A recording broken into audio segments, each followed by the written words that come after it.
Chances are, if you're an adult watching this newscast, you had recess in school when you were a kid, but that's not always the case now. Tonight, a Madisonville mother is concerned about the lack of recess that her children are getting at Madisonville Intermediate.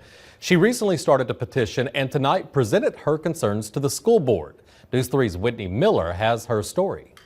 We just have a great school district, and so just when I found out that we didn't have recess, that was really my only concern. Brooke Willis has 2 children in Madisonville CISD. She says last year her 4th grader told her he doesn't have recess every day. I just assumed that every kid had recess. I didn't know it was even an option for kids not to have recess. She says at Madisonville Intermediate, the students only get 4 days out of the month for recess. Students alternate weekly between physical education classes and a 20-minute free recess. But she doesn't think that that's enough.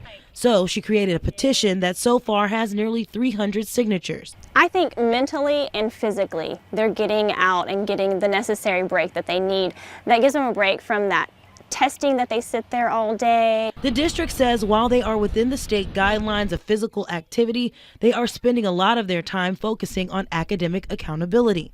Texas A&M professor of physical education Ping Zhang says there is a difference between PE and recess, and both are critical for student development. It brings a lot of benefits to children physically, psychologically, socially, and cognitively. She suggests students get at least 20 minutes a day of recess in addition to PE so they can get their recommended 60 minutes of activity each day, but says it's not just up to the district to provide those minutes. This is also parents should get engaged, help children develop active lifestyles. In Madisonville, Whitney Miller, News 3.